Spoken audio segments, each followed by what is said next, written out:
Question number 11. பாருங்க இது வரைக்கும் up to question number 10 வரைக்கும் தனித்தனியே கேட்டிருந்தாங்க. அதனால find the principal value of அப்படின்னு கேட்டிருந்தாங்க. பட் இப்போ என்ன சொன்னாங்க find the value of அப்படிங்கறாங்க. ஒட்டுமொத்தமா இதோட வேல்யூ என்னன்னு கேக்குறாங்க. சரியா? சரி. எல்லாமே நம்ம தனித்தனியா எக்ஸாம் பார்த்ததுதான். சோ பண்ண இது எதுக்கெல்லாம் மைனஸ் வந்திருக்கு பாருங்க உள்ள இந்த ரெண்டு டேர்ம் வந்திருக்கு. அப்ப அத முதல்ல ஃபார்முலா அப்ளை பண்ணிக்கலாமா? அது வரைக்கும் நான் வேல்யூ போட்டேன் நான் அப்படியே எழுதிக்கிறேன். சோ இது ஃபர்ஸ்ட் லைன் இருக்கு tan inverse of 1 அத நான் அப்படியே எழுதிக்கிறேன். இங்க மைனஸ் வந்திருக்கு இல்லையா? அப்ப நான் இங்க எப்படி எழுதிக்கலாம்? cos inverse of minus x equal to என்ன ஃபார்முலா? pi minus. அதனால pi minus cos inverse 1/2 எழுதிக்கலாமா இத? ஒருவேளை இந்த இடத்துல மைனஸ் வந்துருச்சுன்னா நான் இப்படி எழுத மாட்டேன். என்ன பண்ணுவேன்? கண்டிப்பா பிராக்கெட் போட்டுருவேன். ஏன்னா மைனஸ் ஆனா அது வந்து உள்ள அஃபெக்ட் பண்ணிடும். பட் பிளஸ் அஃபெக்ட் பண்ணாது. அதனால நான் இங்க பிராக்கெட் போடல. ஒருவேளை இந்த இடத்துல மைனஸ் வந்திருந்தா பிராக்கெட் போட்டுருக்கணும். போடலன்னா மிஸ்டேக் ஆகும். ஒரு நீங்க இங்க மட்டும் மைனஸ் போட்டீங்கன்னா இந்த மைனஸ் அப்படியே போட்டுருவீங்க. ஆனா அது என்ன ஆயிருக்கணும்? பிளஸ் ஆயிருக்கணும். ஸோ பிளஸ் வந்தா பிராக்கெட் தேவையில்ல. நான் மைனஸ் வந்தா பிராக்கெட் போட்டுருவோம். இங்கே பிளஸ் தான் இருக்கு. அப்போ டேரக்டா எழுதிக்கலாம்.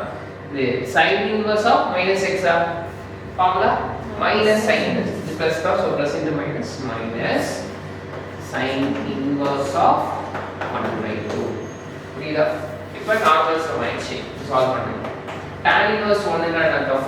tanல எப்போ வரும்? 45 டிகிரி. அப்போ pi by 4 plus pi minus cosல எப்போ 1/2? cos 60 க்கு 1/2 இல்லையா? அப்போ pi by 3 minus அடுத்து sin inverse 1/2 sinல எப்போ 1/2? sin 30 30 னா pi by 6 சரிங்களா? ஓகே இங்க pi 1 ன்றது அர்த்தம். அப்ப LCM எடுத்துக்கலாமா? 4 3 6 LCM எவ்வளவு? 12. ஏன்னா 12 ல எல்லாமே டிவைட் ஆகும். அப்ப நான் இங்க 12 எடுத்துக்கிறேன். அப்ப இங்க இன்ட் என்ன பண்ணனும்? 3 மேலே இங்க 3 பண்ணினா என்ன வந்துரும்? 3 pi. இங்க இன்ட் 12 LCM 12 அதனால சொல்றேன். மேலே 12 அப்ப என்ன வரும்? plus 12 pi. இங்க இன்ட் 4 பண்ணலாம். பண்ணாதான் 12 வரும். மேலே இன்ட் 4 அப்ப என்ன வரும்? minus 4 pi. இங்க இன்ட் 2 பண்ணாலே 12 வந்துரும். மேலே இன்ட் 2 minus 2 pi. அப்ப ஆட் பண்ணலாமா? இங்க பாருங்க. இது ரெண்டு ஆட் பண்ணா எவ்வளவு?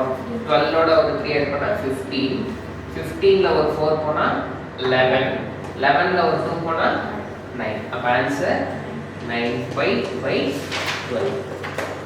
புரியுதா? ஓகே. ஜஸ்ட் இந்த மாதிரி சொன்னா இது 2 மார்க் 3 மார்க்ல கேட்கும். சரி அடுத்தது பார்ப்போம். அடுத்து பாருங்க क्वेश्चन नंबर 12. அதே மாதிரி தான் இல்லையா? பட் ஆனா இங்க உள்ள மைனஸ்லாம் இல்ல. அதனால பிரச்சனை டைரக்டாவே வேல்யூ போட்டுக்கலாமா? cos inverse of 1/2 அப்படினா என்ன அர்த்தம்? cosல எப்போ 1/2 வரும் அப்படினா cos 60 க்கு வரும் இல்லையா? அப்ப cos 60 னா எவ்வளவு? pi by 3 ரைட்டா? cos inverse of 1/2 னா pi by 3 பிளஸ் இங்க 2 இன்டு இருக்கா? 2 அப்படியே போட்டுக்கோங்க. 2 இன்டு அதுக்கு நீங்க கூட இன்செட் கொஞ்சம் கேன்சல் பண்ணிடுங்க. அது பண்ண முடியாது.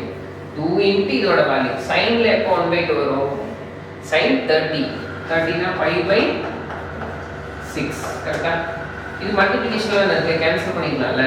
இப்போ பண்ணலாம். இப்போதான் பண்ண கூடாது. 1 டைம் 3 டைம். அப்ப என்ன வரும்? pi by 3 plus pi by 3. Same denominator numerator add பண்ணிக்கலாம். அப்ப 2 pi by 3. சரிங்களா? அடுத்து பாருங்க क्वेश्चन नंबर 13.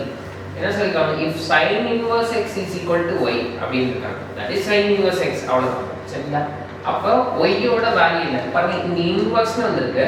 அப்ப பக்கத்துல வரது என்ன இருக்கும்? வேல்யூவா இருக்கும். ஈக்குவல் டு என்னவா இருக்கும்? ஆங்கிள். அப்ப y-ன்றது இந்த ஆங்கிள்னு புரிஞ்சுக்கணும்.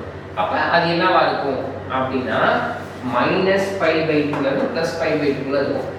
அதுதான் அதோட ரேஞ்ச். ஏன்னா நமக்கு தெரியும் இல்லையா? இப்ப sin x னா நம்மளோட கிராஃப் இந்த மாதிரி போட்டுப்போம். இப்படி போகும். இங்க வேல்யூ எவ்வளவு வரும்? -1 வரும். இங்க வேல்யூ என்ன வரும்?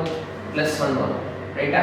ஆங்கிள் பாத்தீங்கன்னா 0 to 2pi வரும். இதுக்கு நான் sin x ன்னு சொல்றேன்.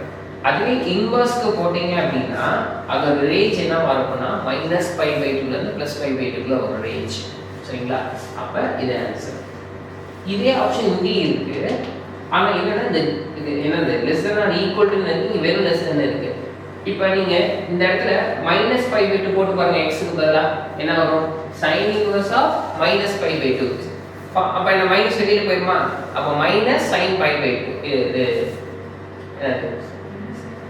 இங்க வேல்யூ தானே ஆங்கிள் ஓகேவா இப்படி யோசிச்சு பாருங்க sin inverse அங்க போனா என்ன ஆயிடும் sin அப்ப x என்ன வரும் x sin y வருமா இங்க கொடுத்துக்க y ஓட வேல்யூ தானே y க்கு பதிலா இங்க என்ன போட்டுக்கலாம் -π/2 போடலாமா அப்ப sin of -θ -sin θ தானே அப்ப என்ன வரும் -sin π/2 sin π/2 ஓட வேல்யூ எவ்வளவு 1 அப்ப ஆன்சர் எவ்வளவு வரும் -1 சொன்னா -1 வந்துச்சா அடுத்து sin π/2 போடலாமா அப்ப வேல்யூ வரும் 1 வரும் அப்ப 1 வரும் தானே 1 வரும் -1 வரும் இன் பிட்வீன் எல்லா வேல்யூ வரும் இல்லையா அதனால ஆப்ஷன் பி தான் செலக்ட் பண்ணணும் இன் கேஸ் நீங்க ஆப்ஷன் டி போட்டீங்கன்னா தப்பா போயிடும் அப்படினா இன் பிட்வீன் வேல்யூ மட்டும் அது இன்க்ளூட் ஆகாது பட் அதை இன்க்ளூட் பண்ணி தான் அந்த வேல்யூ வருது சோ அதனால ஆப்ஷன் பி தான் கரெக்ட் சரிங்களா அதாவது y என்ற ஆங்கிளுக்கு -π/2 +π/2 கொடுக்கணும் இல்ல சம்டைம் இது இப்படி கூட சொல்லலாம் -π/2, +π/2 க்ளோஸ்ட் இன்டர்வல் ஓகே இது வந்து ஓபன் இன்டர்வல் இப்படி ஒரு -π/2, +π/2 இது ஓபன் இன்டர்வல் இது closed interval so closed interval தான் ஆன்சர் நெக்ஸ்ட் 40 நார்மல் சம் போட் ஆன்சர் செக் பண்ணலாம் இங்க பாருங்க tan inverse of √3 tan ல எப்ப √3 வரும் tan 60 இல்லையா அப்ப 60 னா எவ்வளவு π/3 அடுத்து மைனஸ் ஒரு பிராக்கெட் போடுறேன் ஏன்னா மைனஸ்னா பிராக்கெட் போடுறோம் secant inverse of -x அப்ப என்ன வரும் π மைனஸ் வருமா அப்ப π மைனஸ் secant inverse of 2 கரெக்ட்டா அப்ப π/3 மைனஸ் என்ன உள்ள கொண்டு போய்ங்க -π மைனஸ் சீக்கர்ல எப்ப 2 வரும் வேணா நீங்க அந்த காஸ் இன்வெர்ஸ் மாதிரி ரெசிப்ரோக்கல் பண்ணிக்கலாம் அப்ப என்ன வரும் இந்த காஸ் இன்வெர்ஸ் போடிங்கனா 1/2 ஆயிடும் அப்ப காஸ்ல எப்ப 1/2 60 cos 60 அப்ப 60 னா π/3